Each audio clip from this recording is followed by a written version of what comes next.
So for the longest time, I thought survival mode meant doing more, when in reality, it really meant just being kinder to myself, slowing down, seeing what I actually needed, and providing that.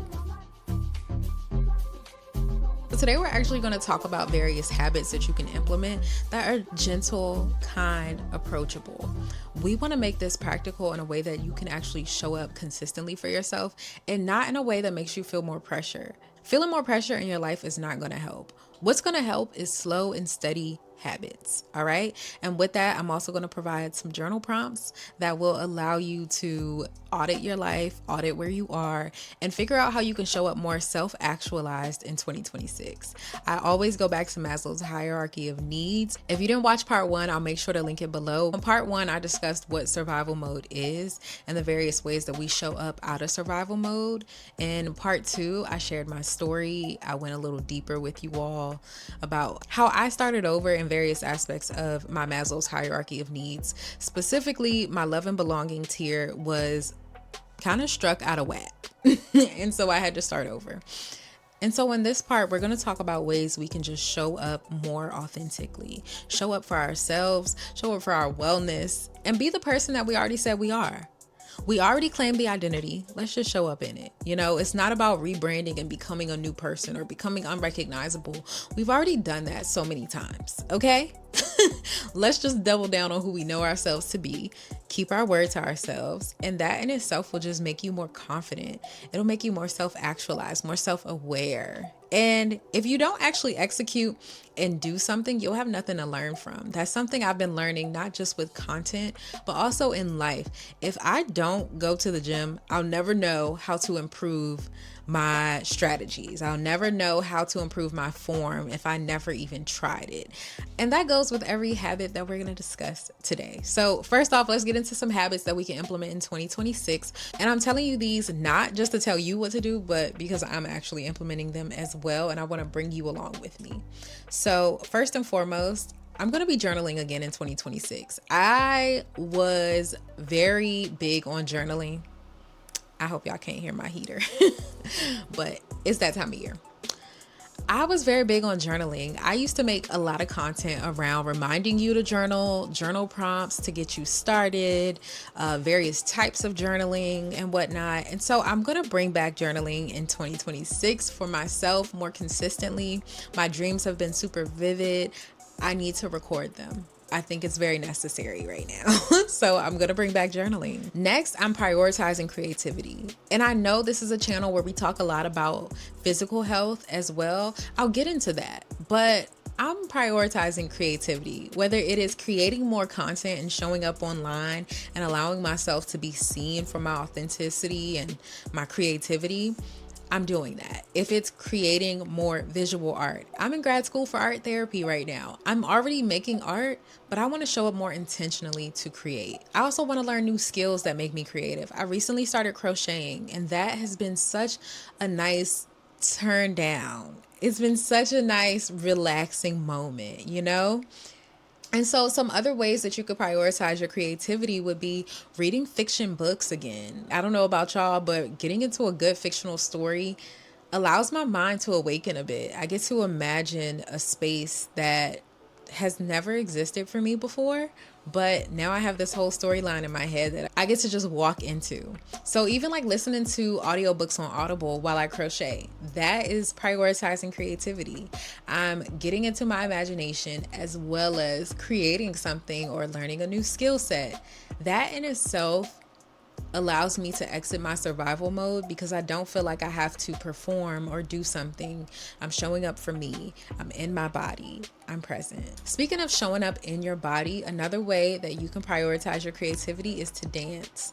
Turn on some music. It does not have to be a tutorial. You don't have to learn a line dance. You can just turn on some music and move your body. That in itself is a form of expression. It is a form of self-awareness because you have to feel your body. You have to be present in the movements. You have to learn the style of dance that you like for your body. What feels good to your body? What do you need right now? Give it to yourself.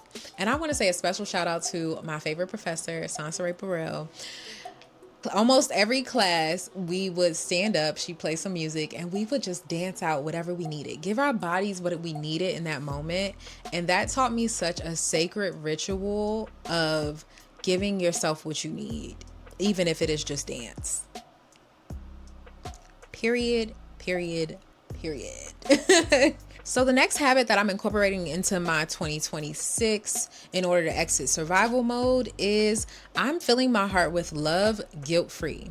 This means spending time with your loved ones and not thinking about the homework that you need to do.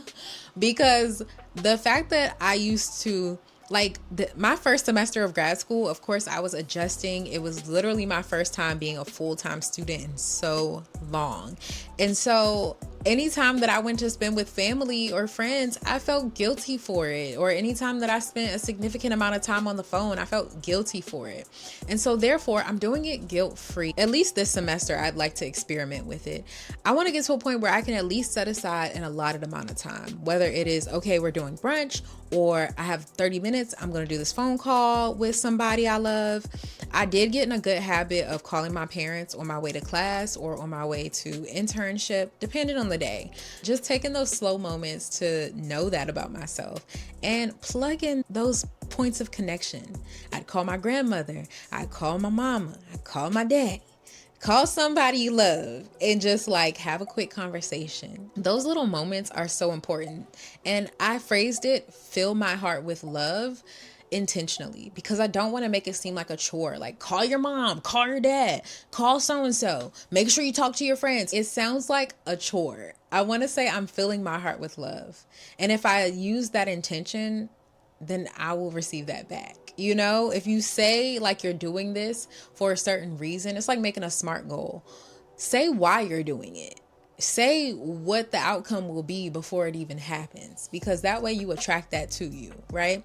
Right. I said what I said. All right. Next up, we are incorporating more nature, more walks into our lives. We're incorporating more meditation. You can even do a walking meditation. How about that? So you're getting nature, you're getting a walk, and you're getting a meditation all in one. I want to incorporate that into my life again because I know how good I feel. Knowing that that is a form of filling my own cup and self-care, I need to implement it. It needs to happen. I know it's a little cold right now. I'll probably be more consistent when it gets warm. But I have to pay attention to that. I know it fills my cup. That is something that fuels me. And so we have to figure out what those things are for us. And the journal prompts in the next section will definitely help. So last but certainly not least, I'm going to incorporate more movement. I'm going to be more consistent with getting my steps in, making sure I go downstairs to our home gym. I want to just incorporate things that I know will make my body feel great. And I always feel good afterwards. It's just the act of getting to it. I'm working to build systems for myself that put these things in place, like having my gym clothes out the night before, taking, melatonin at like 6 p.m. because I know it's going to put me to sleep and get me up early the next morning. Like, these are the things we have to think about and make it make sense for ourselves, right? These are just some basic things that I'm going to start doing. I'm going to find various ways to incorporate these things into my life and into a system that just makes sense for my lifestyle. Being a full-time student, also being a wife, also having various things that we're planning for this year. I'm going to have to just consider my schedule and where this fits in and how it makes sense, because I know this fills my cup. Therefore, it will fill the cups around me because I will be pouring from excess, So last but certainly not least, let's get into these journal prompts. I want you to get your journal out, or I want you to screenshot, whatever you need to do. So some basic instructions for these journal prompts. Give yourself 1 minute. Set a 1-minute timer for each question so that you can respond. And don't overthink it too much. I don't want you to be like, oh, I have to fill a whole page about this one question. No, you don't. Just write for 1 minute each. That would be 5 minutes total. I have 5 journal prompts for you, 5 minutes total. You can do it. It's approachable. I don't even care if you answer this on camera. Make a video diary. I don't care if you write for a minute. I don't care if you do a voice note for 1 minute. Just make sure you reflect. Reflection is the goal. So the first journal prompt I have for you is, where in my life am I operating from urgency instead of intention? Again, the first journal prompt is, where in my life am I operating from urgency instead of intention?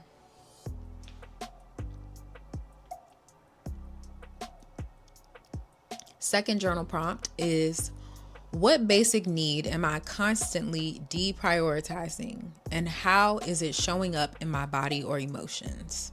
I think this one is really important because there is something that we are in need of, or that we really want to do, that we know would just make us feel good because it is a promise we kept to ourselves. And we put it on the back burner for who knows what. We find a new thing every day, right? So I want you to think about that one thing. What basic need am I consistently deprioritizing, and how is it showing up in my body or emotions? You know that little attitude you've been having? Check in, girl, check in. I'm talking to you, but I'm also talking to me. I'm also talking to me because I've been wanting to do a self-care bath for a minute. And I'll be like, oh, I don't need one. It's okay. It's okay. No, girl. Get yourself in that bath and put some chamomile in it and then go to bed. Shoot, I might do that tonight.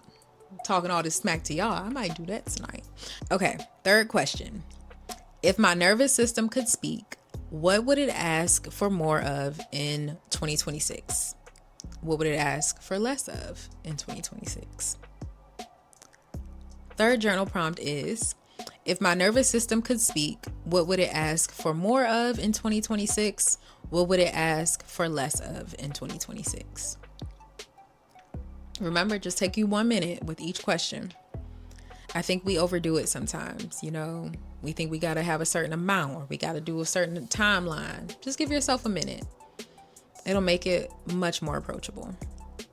All right, the fourth journal prompt is, what support am I avoiding asking for? And what story am I telling myself about why? For my hyper independent girlies, this is for you. What support am I avoiding asking for? And what story am I telling myself about why? Last journal prompt is, what daily or weekly practice would make me feel more at ease right now? And again, what daily or weekly practice would make me feel more at ease right now? So I want you to reflect on these. After you journal it, make sure you write it down, read over it, and just reflect on some little things that you could start doing today, whether it's asking for more support, whether it is adding in a little more time in your morning routine for yourself, or asking for a babysitter, asking for a night off, asking for support somewhere in your life. Just start thinking about that. I'm going to take my own advice here. Actually, I was talking to my mentor earlier, and she told me to just reach out and ask for the assistance that I'm looking for in regards to my program. So I'm going to go ahead and do it. And something my dad always told me was like, the worst they can say is no. And so I'm going to implement all the advice, all of the various supports that I have around me, and just ask and see what could come of it. Right? So I hope you enjoyed today's video. Please leave a comment below. Let me know your favorite part. Y'all know I love my orange hearts in the comments. So if you made it this far in the video, leave me an orange heart. Let's continue the conversation. I hope you continue living creatively well, and I will see you in the next video. Peace.